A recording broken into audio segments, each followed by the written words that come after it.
तो मुझे नहीं लगता है कि अब इस पे बचाव की कोई गुंजाइश ममता बनर्जी जी के पास तो है ही नहीं। ना अखिलेश यादव जी से भी मैं सवाल पूछता हूं और राहुल गांधी जी और सोनिया गांधी जी से भी। क्यों? आप ही के वो वकील हैं ना, तो आज जाके उसका बचाव कर रहे हैं। इससे बहुत साफ है कि इनके मन में किस प्रकार की संवेदनहीनता है।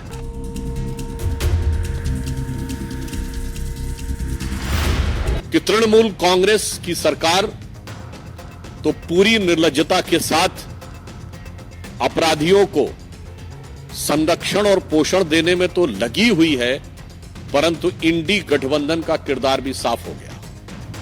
मैं देश की जनता के सामने यह बात रखना चाहता हूं कि आज तृणमूल कांग्रेस सरकार का वकील कौन है? श्री कपिल सिब्बल वकील हैं पश्चिम बंगाल सरकार के, सांसद हैं उत्तर प्रदेश की समाजवादी पार्टी के समर्थन से और पूर्व मंत्री हैं कांग्रेस सरकार के। अब कोई किसी प्रकार का किंतु परंतु नहीं है कि ये सब एक दूसरे के अपराधों के संरक्षण के लिए खड़े हैं। और ये वही लोग हैं जो हर अलगाववादी के पक्ष में कोर्ट में खड़े होते थे, आतंकवादी तक के पक्ष में कोर्ट में खड़े होते थे, आज एक बार फिर दुर्दांत अपराधी के पक्ष में कोर्ट में खड़े हैं।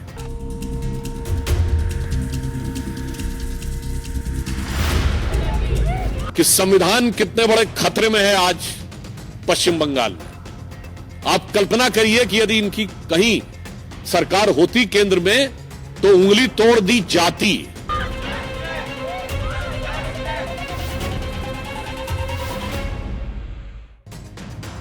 कोलकाता ट्रेनी डॉक्टर के रेप और हत्या के मामले में सुप्रीम कोर्ट ने सुओ मोटो एक्शन लेते हुए मंगलवार को सुनवाई की। चीफ जस्टिस चंद्रचूड़ की अगुवाई में सुप्रीम कोर्ट की बेंच ने ममता सरकार पर बेहद तल्ख टिप्पणियां की। सुप्रीम कोर्ट ने स्वास्थ्य कर्मियों के लिए एक स्पेशल टास्क फोर्स बनाने की घोषणा भी की। सुप्रीम कोर्ट की टिप्पणी ममता बनर्जी की सरकार के रवैये पर गंभीर सवाल खड़े करती। इसके अलावा सुप्रीम कोर्ट ने आरजीकर हॉस्पिटल और मेडिकल कॉलेज की सुरक्षा सीआईएसएफ को सौंपने का आदेश दिया है। अभी तक सुरक्षा कोलकाता पुलिस के हाथों में थी। सुप्रीम कोर्ट के फैसले के बाद ममता बनर्जी सहित पूरे इंडिया गठबंधन पर बीजेपी नेता सुधांशु त्रिवेदी ने जमकर हमला बोला है। पश्चिम बंगाल की जिस घटना को लेकर आज पूरा देश आहत भी है और आक्रोशित भी है, उसके ऊपर सर्वोच्च न्यायालय ने जो सवाल किए हैं वो लोकतंत्र और सरकार चलाने वालों की मानसिकता और नैतिकता के ऊपर उठे हुए गंभीर सवाल है। हम सब ये जानते हैं कि इस घटना को किस प्रकार से 5 प्रकारों से नष्ट करने का या पार्श्व में डालने का प्रयास किया गया। पहला विषय घटना, फिर घटना का संवेदनहीन बचाव, उसके बाद जिस निर्ममता के साथ सबूतों का नष्ट होना, उसके बाद उपद्रवियों के द्वारा वहां आतंक और उसके बाद बयान की धमकी। और आज एक बात और स्पष्ट हो गई कि तृणमूल कांग्रेस की सरकार तो पूरी निर्लज्जता के साथ अपराधियों को संरक्षण और पोषण देने में तो लगी हुई है, परंतु इंडी गठबंधन का किरदार भी साफ हो गया। मैं देश की जनता के सामने यह बात रखना चाहता हूं कि आज तृणमूल कांग्रेस सरकार का वकील कौन है? श्री कपिल सिब्बल वकील हैं पश्चिम बंगाल सरकार के, सांसद हैं उत्तर प्रदेश की समाजवादी पार्टी के समर्थन से और पूर्व मंत्री हैं कांग्रेस सरकार के। अब कोई किसी प्रकार का किंतु परंतु नहीं है कि ये सब एक दूसरे के अपराधों के संरक्षण के लिए खड़े हैं। और ये वही लोग हैं जो हर अलगाववादी के पक्ष में कोर्ट में खड़े होते थे, आतंकवादी तक के पक्ष में कोर्ट में खड़े होते थे, आज एक बार फिर दुर्दांत अपराधी के पक्ष में कोर्ट में खड़े हैं। तो मुझे नहीं लगता है कि अब इस पे बचाव की कोई गुंजाइश ममता बनर्जी जी के पास तो है ही नहीं। ना अखिलेश यादव जी से भी मैं सवाल पूछता हूं और राहुल गांधी जी और सोनिया गांधी जी से भी। क्यों? आप ही के वो वकील हैं ना, तो आज जाके उसका बचाव कर रहे हैं। इससे बहुत साफ है कि इनके मन में किस प्रकार की संवेदनहीनता है। दूसरा पक्ष, सबूतों को नष्ट करने के बहुत गंभीर विषय आए।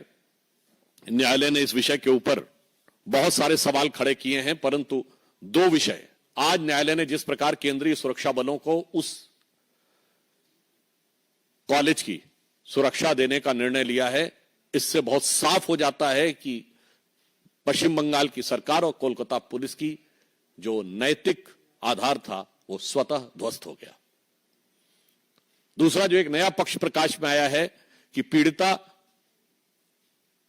अपनी डायरी लिखती थी और वो अपने पिताजी से उसको साझा करती थी और उसके बहुत से पन्ने और उस दिन के पन्ने गायब हैं। सबूतों की तो ऐसी श्रृंखला है कि उस विषय के ऊपर क्या बोला जाए ये कहने में, आपने देखा कि प्रिंसिपल का ट्रांसफर हो, उसको दूसरे का कॉलेज में बहाली हो, 40 से अधिक डॉक्टरों का आनन फानन में ट्रांसफर,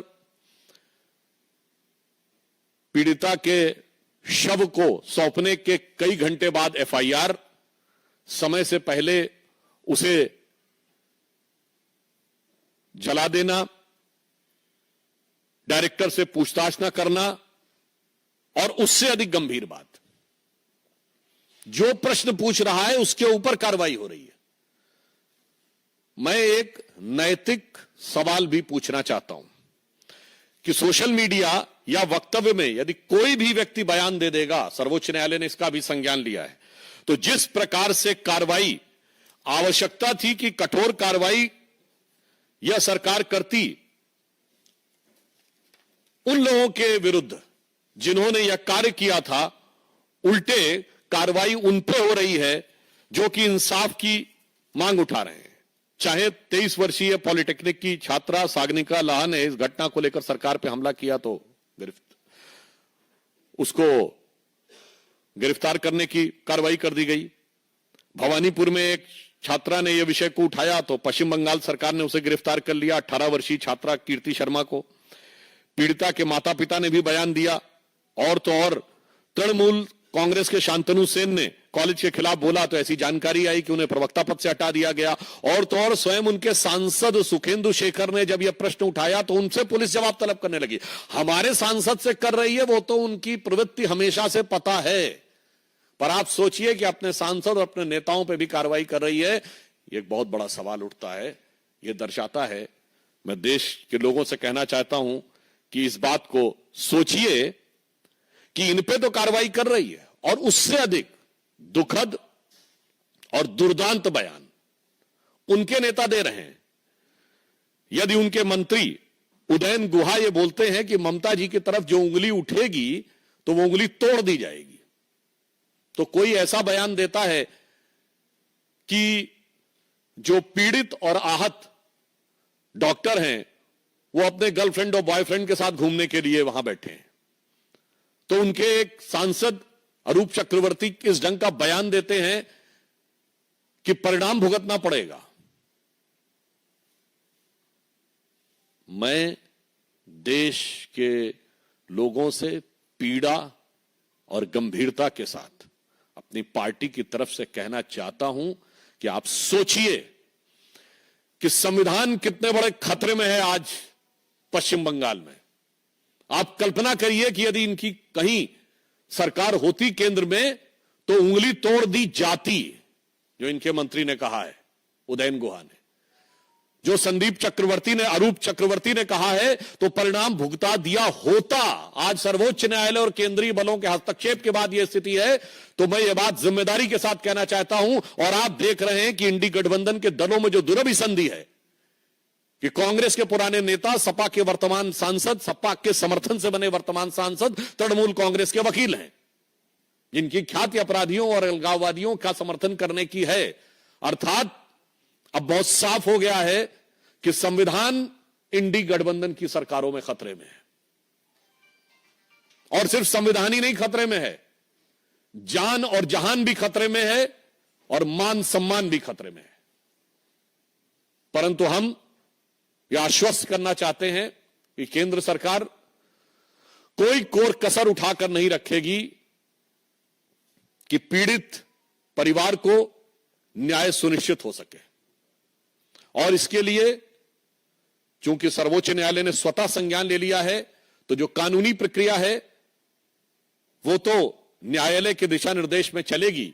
उसमें जो भी सक्रिय, सकारात्मक और त्वरित सहयोग, means assertive, active and fast contribution which will be required on the part of the government, they will provide. और पूरे देश भर में चिकित्सकों के मन में जिस प्रकार का आक्रोश और वेदना है, हम उसके साथ हैं। और फिर हम साफ ये कहना चाहते हैं